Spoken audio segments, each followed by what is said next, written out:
In this video, we're going to explore the idea of slope. Slope can describe the steepness of something. So if you stop for a moment and think about what do you see, what do you experience every day that's maybe slanted?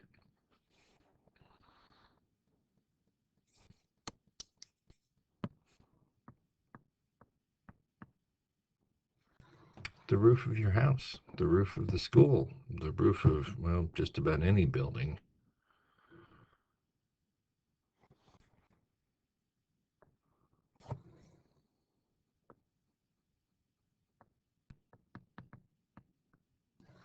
Now, if you're talking about skiing, how good of a skier are you?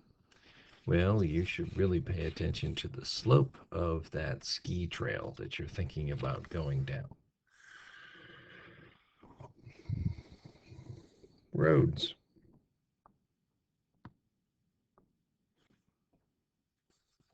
Slope is very important when constructing a road. Um, Especially if you're going to decide to ride your bicycle up that road.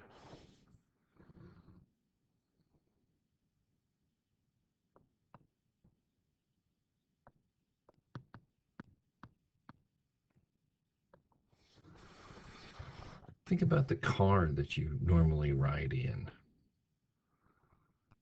The next time you're in there, pay attention to the fact that the windshield, the front window, is slanted where the side windows are pretty much vertical. How does the slant of the front windshield compare to the back window?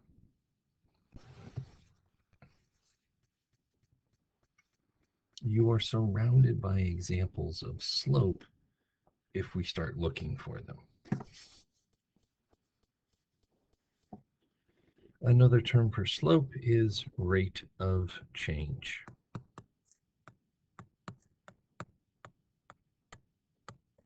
Now, eventually, we're going to come up with a formula so we make sure that we're doing the rate of change in the same direction every time. For this next section here, there's something in each situation that describes a rate of change. What is it? And explain how we know. Ellie just got her first cell phone plan. She pays $79 per month plus $150 activation fee. After 10 months, she spent a total of $940. The slope in this is the $79 per month. That activation fee is a one-time thing. How much she spent after 10 months or 12 months or 57 years depends upon a variety of factors. The one thing in this example here that gives us a rate of change is the $79 per month. It's a comparison of two variables, okay? Like we looked at last time with our relationships and what's a function and not a function. The change in one variable will produce a change in the other. How many months and how much she has to pay. Number two, Janae's buying party. She's buying cheese. Cheese tray costs $4.50. A few pounds of fruit for $1.99 each. She spends $16.44. The term here that is a rate of change is the fruit.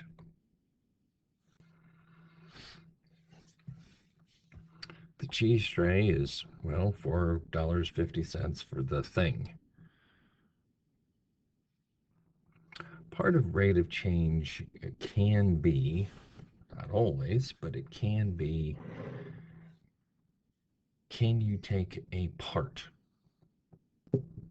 We could decide to buy a pound of fruit or 2 pounds or 6 pounds of fruit or maybe just half a pound. You can't decide to buy half a cheese tray. Okay. For number three, gas costs $1.89 per gallon. And oh, I wish that were true right now. And an oil change for $29.99. Ellis spent $41.33 at the service station. The rate of change here is the cost of the gasoline. Again, it's a comparison between two units of measurement, is something you're going to look for often. Maggie drove 45 miles an hour for 8 hours. The rate of change described here is her speed. It's 45 miles an hour.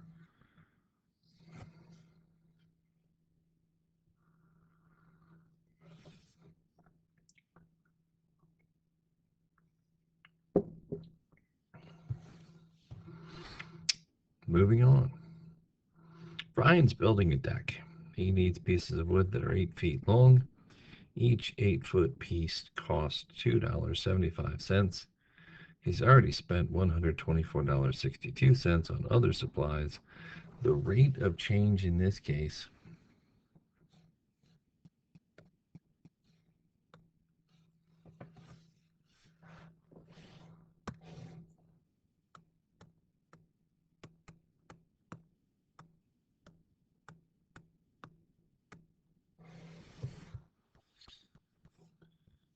the units of measurement here would be dollars per board.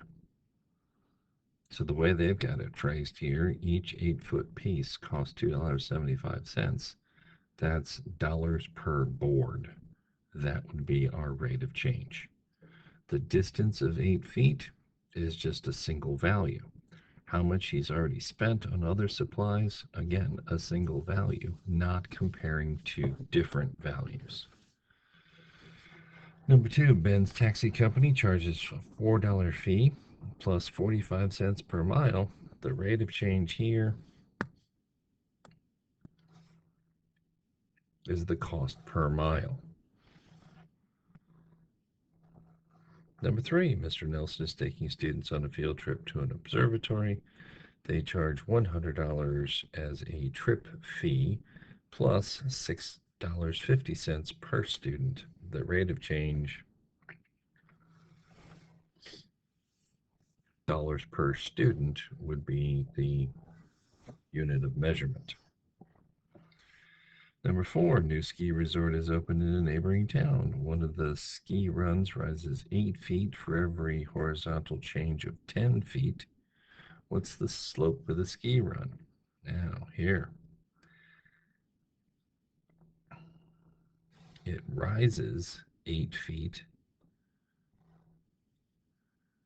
for every horizontal change of 10 feet.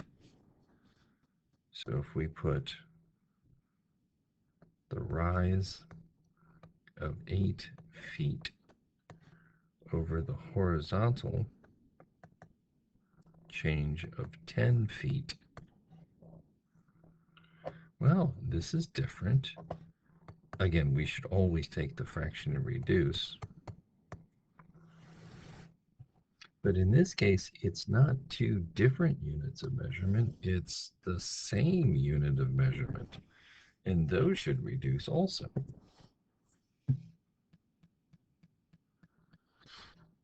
So that brings us then to the graph. Here's a line. Use the line on the graph as the hypotenuse. Create a triangle using points B and C. Create another triangle using points A and D. Now again, we could go through this in any combination really that we wanted here. If we're going to make a triangle that goes from point B to point C, now again, they did use the word hypotenuse. So that means we're going to need a right triangle.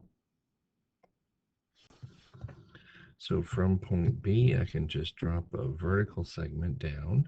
From point C, make a horizontal segment across until I find where they meet.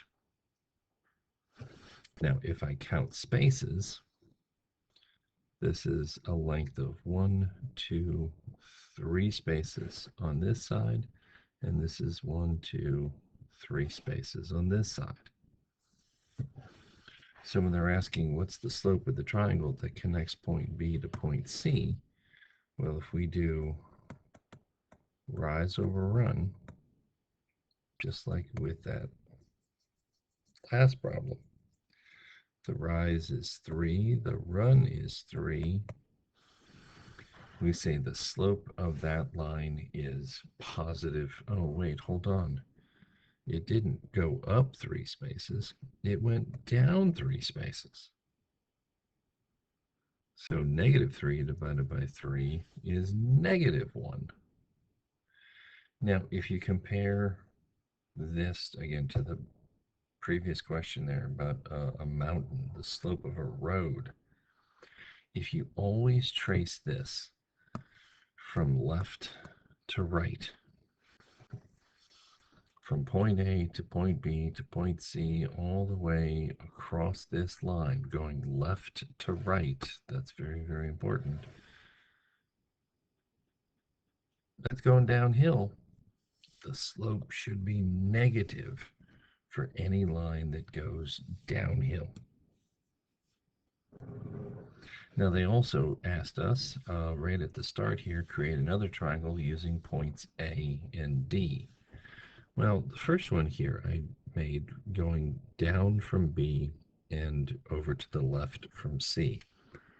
Don't always have to do that. If they want me to connect point A to point D, what happens from point D if I go vertically up and point A, I go over to the right. Again, they wanted a hypotenuse, so I need to make one horizontal and one vertical so that segment AD, that part of the line there, turns into the hypotenuse. All right, so now again, count 1, 2, 3, 4, 5, 6, 7, 8, 9. Had to go 10 spaces to the right. And then from here, I'm going to count 1, 2, 3, 4, 5, 6, 7, 8, 9, 10 spaces down. What's the slope of the triangle that connects points A and D? Well, again, if it's rise over run, I didn't really rise. I, again, went down 10 and then 10 to the right. Oh, would you look at that?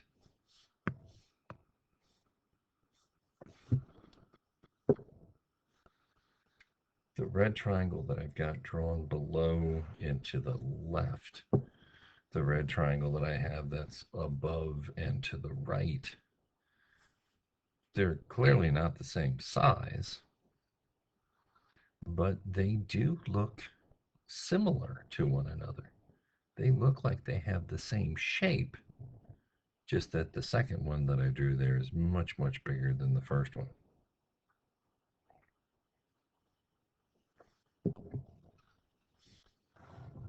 Suppose we did it again with points E and F. What would we find?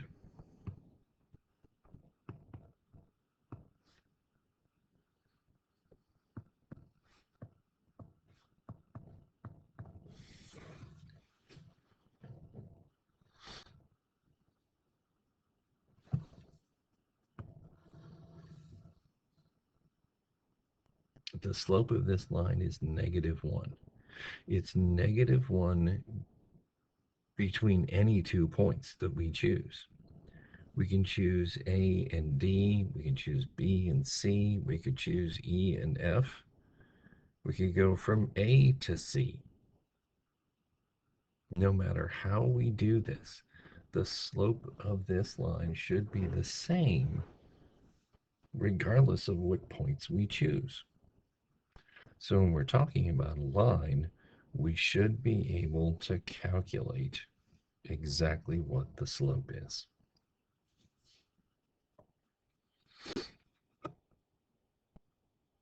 We could say that slope is the measure of the steepness of a line.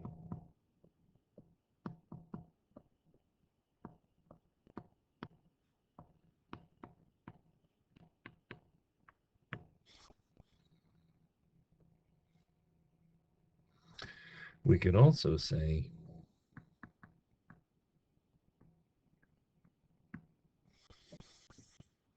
it's rise over run. Now we're going to always go in that order so that we can be consistent. Everybody can look at the same line and agree as far as our formula is concerned. As far as our calculations are concerned, we can all agree this line has a slope of a specific number. So there are 4 different kinds of slope. We can have positive slope.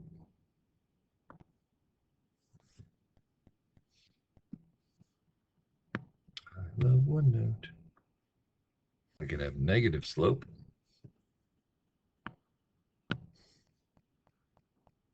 We could have a slope of 0, or we could have a slope that is undefined. So this is positive because as you trace that line from left to right, again, direction is really important here.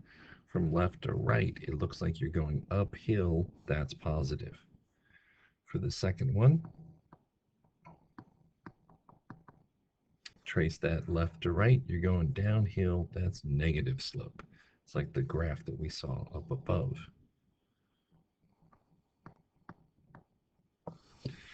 If a line is horizontal, perfectly flat as far as a road is concerned or the roof of a building is concerned, it's not positive, it's not negative. We say here the slope is 0. Now the last one's the tricky one.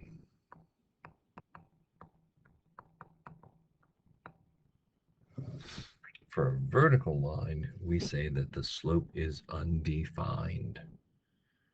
We'll see that in just a moment once we get to the formula we're supposed to use. If we're given a graph that has the line drawn on it here to find the slope, we're going to count rise and run.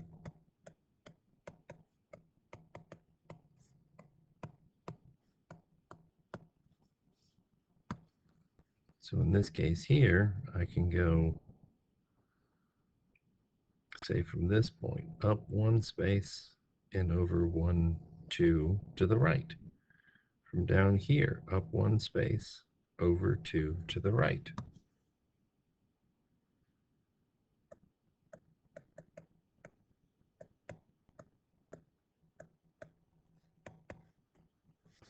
And we would say the slope of that line is 2.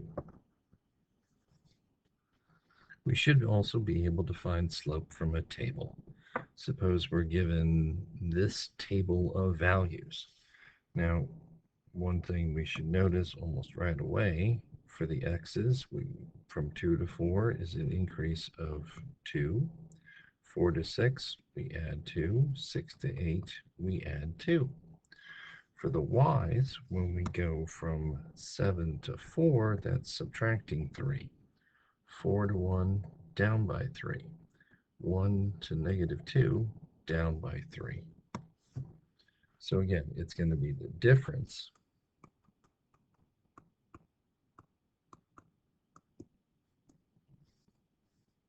in the y coordinates divided by the difference in the x's. Again, rise, up or down, that's the y. That should go in the numerator. Run, that's horizontal, left and right.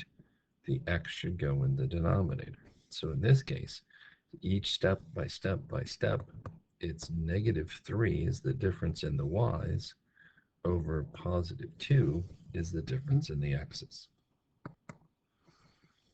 If you're just given the coordinates of 2 points, this is probably the most important thing here.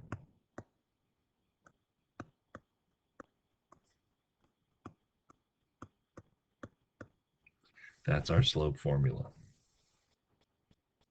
Now the subscripts can get a little bit tricky here. That's just distinguishing one y coordinate from another y coordinate, one x coordinate from a different x coordinate. Suppose we're told a line goes through the point 4, 6, and the point -2, 10. Now, if we're matching this up with our lovely formula here, the 4, I guess we could say, is x sub 1. The 6 is y sub 1, because those are the x and y coordinates from the first point. The -2, we would say, is x sub 2. The 10 is y sub 2. Those are the x and y coordinates from the second point. So here for our slope, we're going to take the difference in the y coordinates. Say second point is 10 minus the first point is 6, divided by the difference in our x coordinates. Again, second x coordinate is -2, minus the first x coordinate is 4. And then we should simplify. So 10 minus 6 is +4. -2 minus 4, again, change that into an addition problem. -2 and -4, they're the same sign. 2 plus 4 is 6. Give it the sign that we started with, negative, and then reduce. So this should be -2/3. So if we plotted the point 4, 6, if we graphed -2, 10, if we played connect the dots, our graph should look like it's running downhill because the slope turned out to be negative. So rate of change, sorry,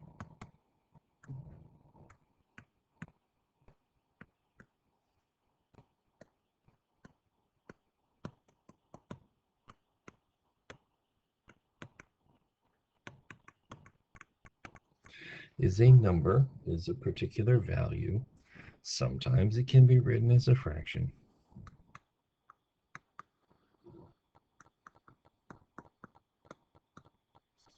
It tells us how one variable changes.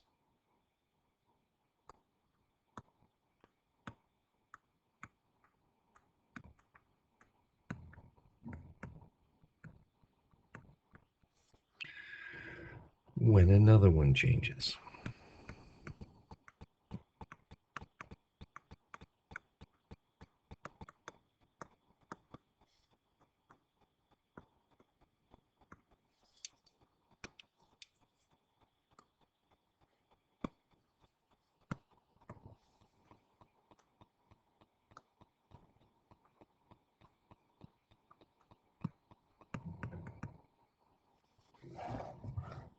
Rate of change is a phrase that also means slope.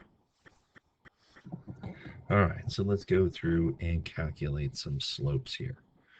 For guided practice number 1, find the slope of the line that passes through -5, 8 and 2, 4. Now in this case, again, just given those coordinates, we should go straight to our slope formula and take the difference in the y coordinates. Again, please, please, please make sure that you're matching up x with x. Make sure that you're matching up y with y. Don't ever put x's and y's together.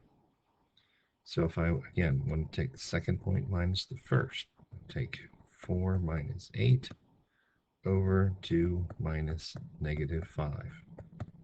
And I have to be very careful of signs.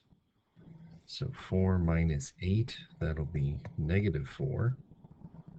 2 minus negative 5, same thing as taking 2 plus 5, that's 7. The slope here is negative 4/7. I can't reduce that. Leave it as a fraction. Absolutely nothing wrong with that. As a matter of fact, we're expecting most of the time slope should be written as a fraction. For number 2, find the slope here. Well, in this case, we need to read the graph carefully.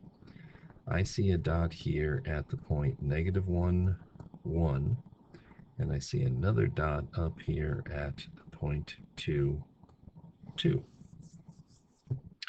So that means I could, I guess, count up and over, rise over run. So that means if I, from that lower point on the left to the upper point on the right, I went 1 space up and 2 spaces to the right, the slope here is 1/2. Now, we're always going to think that up is positive and to the right is positive. So here we have a positive divided by a positive. That's a positive value. Going back to what I said earlier, trace the line here. As we're going from left to right, it looks like we're going uphill. We should have a slope. That's a positive number. For number 3, well, they weren't very consistent here, were they? For number 2, they showed us 2 very, very specific dots. For number 3, it looks like it goes through the point 0, 0, but they didn't put any other dots. But again, the way I think that the graph is drawn here, it looks like it also goes to the point 3, negative 3.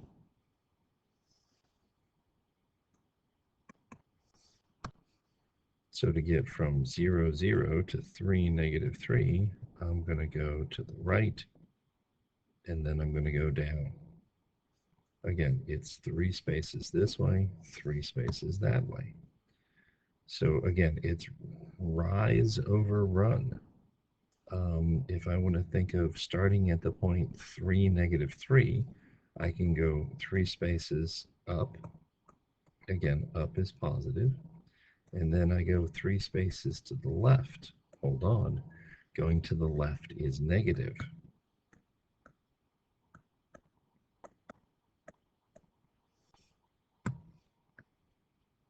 The slope of this line appears to be negative 1. Again, as you trace that from left to right, when they give you the picture, check this. Make sure this is going downhill. This slope should be negative. For number 4, find the slope. All right, so let's take a closer look here. What's happening with those y coordinates? From 5 to 9, that's an increase of 4. 9 to 13, every single time here, it looks like the x is increasing by 4. What's happening to the y coordinates? From 10 to 8, that's going down by 2. From 8 to 6, yes, look at this. It's consistent from 4 to 2, down by 2. 2 to 0, down by 2. And again, slope. We can say as rise over runs, the change in the y coordinates over the change in the x coordinates.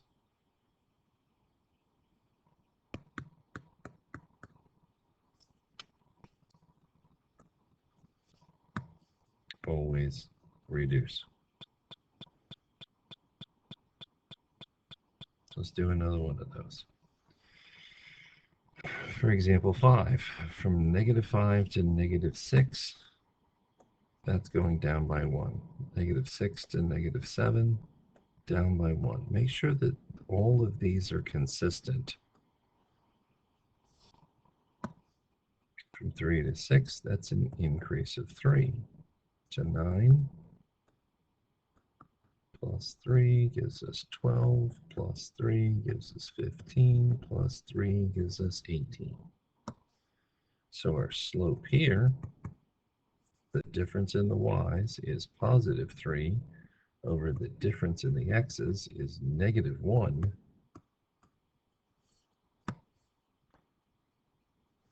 That's negative. If we plotted those points and played connect the dots left to right, it's running downhill. And then for number 6, again, back to our formula, where we're going to make sure that we match up x with x. We're going to make sure that we match up y with y. And we're never, ever, ever going to put together an x and a y. So if I take 12 minus 2 for the y's, then I have to take 2 minus 0 for the x's. Be consistent about the direction when we're subtracting. 12 minus 2 is 10. 2 minus 0 is 2. We can say here that the slope is 5. Now, as I said, most of the time we're expecting the slope to be a fraction, like you see in number 1, and number 2, and number 4. But sometimes we can simplify it so it's a nice integer, and that's perfectly fine.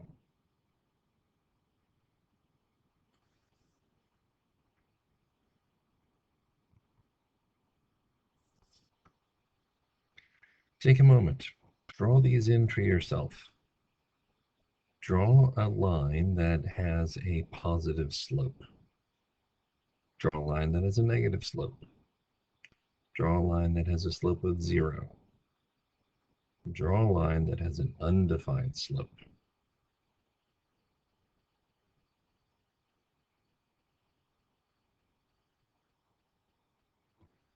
Hopefully your pictures turned out to be something like this. Okay, and we can say for a positive slope, as we go from left to right, it runs uphill. For a negative slope, as we go from left to right, it goes downhill. For a slope of 0, it's a horizontal line.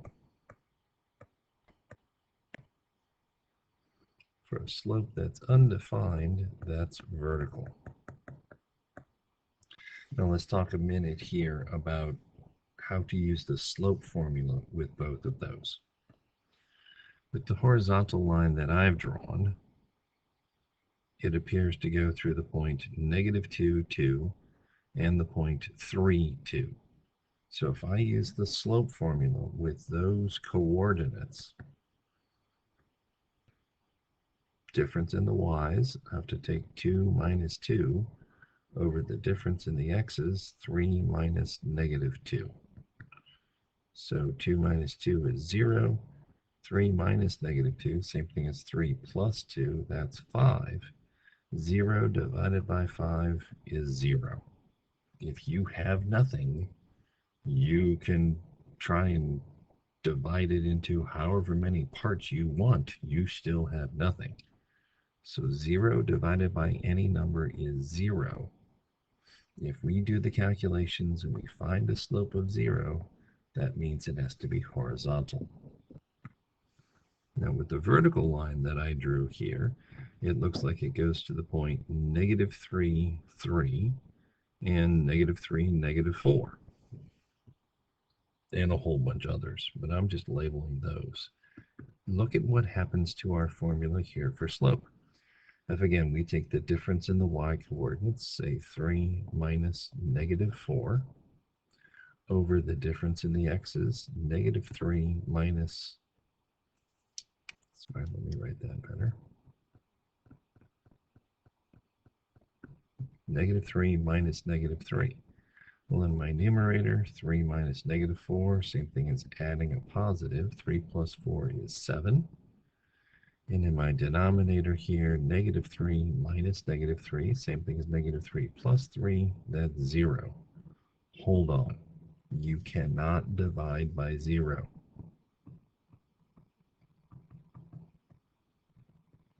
Anytime we get a denominator of 0, we say that is undefined.